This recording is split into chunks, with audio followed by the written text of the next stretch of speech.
First of all, I'd like to know how many of you watching this video are still playing Escape from Tarkov. We're at a stage in the white where everyone has the same complaints as usual, but there's something more crippling happening to Tarkov and its developer, Battlestate Games, at this point. Leave a comment and let me know, but in the meantime, I'd like to take a look at my experience with Escape from Tarkov over the years. What made it the most exciting first-person shooter I've ever played, one that made me want to fully commit to creating YouTube content on, how I think it's evolved since I started playing it, and where the beginning of the end actually started, if you do indeed believe that the end is nigh for EFT. Then, if you'll indulge me, a little bit on how I'll be moving forward with the channel, what I'll be covering next, and whether or not Tarkov coverage may end up being something that creeps back in from time to time. So, if you're sitting comfortably, let's go on a journey down memory lane. I'd been playing Destiny 2, sort of semi-unhappy with how cookie-cutter the story was back in late 2019.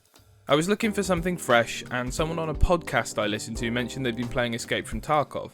Now, I had tried Rust and DayZ in the past, and they just didn't seem to be for me, but I thought I'd give Tarkov a chance.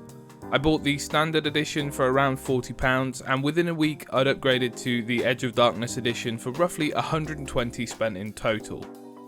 Now, there's one thing I'd like to mention on that point right away, and that is that £120, while it might sound like a lot, is the only money I have spent on this game on this account. There is no way to buy cosmetics, no subscriptions, battle passes and the like. And the content that's added to the game is all completely free to players who have already made a one-time purchase, even just the standard edition. The paths will branch in the coming months and years, where people who only own standard will have to cough up some extra cash to have everything, while the EOD owners continue to get everything included in the beefed up version of the game. But I do appreciate Battlestate Games not nickel and diming their customers as soon as they saw a little bit of mainstream success. That's a tangent though, let's continue. I played Tarkov solidly from January 2020 till the summer of 2020, where I was unable to play due to moving house, not really having as much access to a PC. I then bought my own house in October 2020 and had the ability to set up my PC properly again and continue playing Tarkov. It was about this time that the Customs and Woods expansions were released. In January of 2021, now that I had my own office set up and I was in a position to start recording gameplay, my YouTube journey with Tarkov properly began. Through the first 6 months or so, I uploaded 2 to 3 videos a week, and this beginning stage would be where I would quickly learn that guides and informational videos for EFT were my best chance to grow. These videos remain the backbone of the channel to this day and have even allowed me to collect a few AdSense payments. Since those first 6 months of Tarkov content creation, however, my desire to create for the game has ebbed and flowed. Sometimes I'll be really motivated, usually around the time of a new patch and wipe, for example when Lighthouse and Streets were released, but then after a few months the usual drudgery of boring quests set in and I'd fall off not only content creation but the game itself. This continued through until February this year, where the cycle was broken, but not in the happily ever after way you might expect.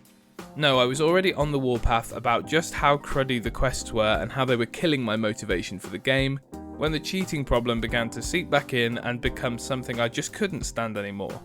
Don't get me wrong, this had been something that had made me fall off the game in the past, but this time the dominoes just kept falling.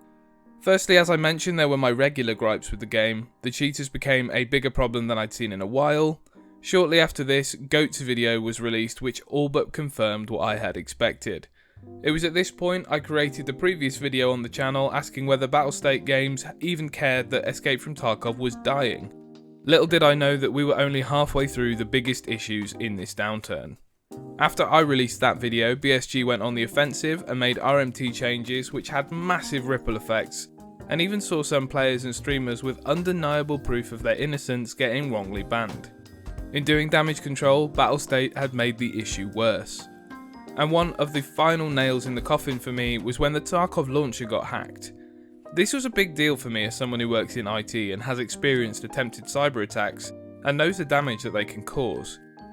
Fortunately, it appears this was just a disgruntled player or community member who found a vulnerability that was easy to exploit, but it does make you consider what you might be installing the next time you download a patch for Escape from Tarkov. I think what's become clear to me is that Battlestate are genius ideas people with pretty poor execution skills.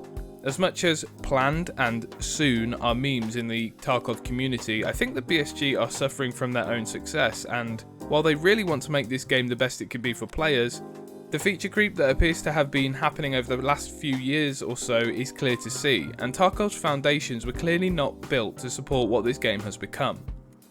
This may ultimately be the downfall of Escape from Tarkov unless the game is resurrected after a big overhaul, or, in my opinion, the best case scenario, Battlestate should cut their losses and sell Escape from Tarkov to a studio with more access to better developers, as it's a notoriously difficult time for companies living in Russia, and the wealth of development talent just doesn't exist over there in the first place. So that's the timeline of my experience with Escape from Tarkov, and largely why I'm moving away from Tarkov content creation altogether. I don't trust that the game can continue to not only grow, but develop content consistently enough for players not to become bored with the game. I also don't trust the content added to the game to be QA'd properly, with large bugs found and squashed, and that Battlestate can control the cheating epidemic that's always been present in the game. That leaves one question then, and one that everyone who stayed this far into the video, my core fans, will want to know. What's next for me? I'll keep this brief because I actually don't fully know, and I don't want to commit to anything specific right now. All I know is that games I've played and enjoyed the most since the beginning of my gaming career are online games with consistent content release schedules. Escape from Tarkov does actually fall into this category somewhat, and as I said earlier, this does open the door for more EFT content in the future, though it will be far from the norm on this channel. Live service games, and more specifically MMORPGs, are what I plan to cover going forward, though I don't know if that will be covering what I'm playing currently, or a broad look at the genre. Honestly, as I haven't had a solid quote home MMORPG since The Elder Scrolls Online back in 2017, and Destiny 2, if you can even call it an MMO, I'll probably be covering, at least in part, my journey as an MMO nomad and seeing if I can find that game that just sticks with me. I'll most likely be including some more instance games too, like Destiny 2 as I just mentioned, Warframe and The Division 2. So not just MMORPGs, but MMO-like games too. Exciting times ahead. I do look forward to the change in direction, and I have a lot of opinions and things I look forward to chatting about with you all when it comes to the MMO genre. I do hope you'll stick around and continue to support me. Thanks so much for watching, and I hope to see you in the next video.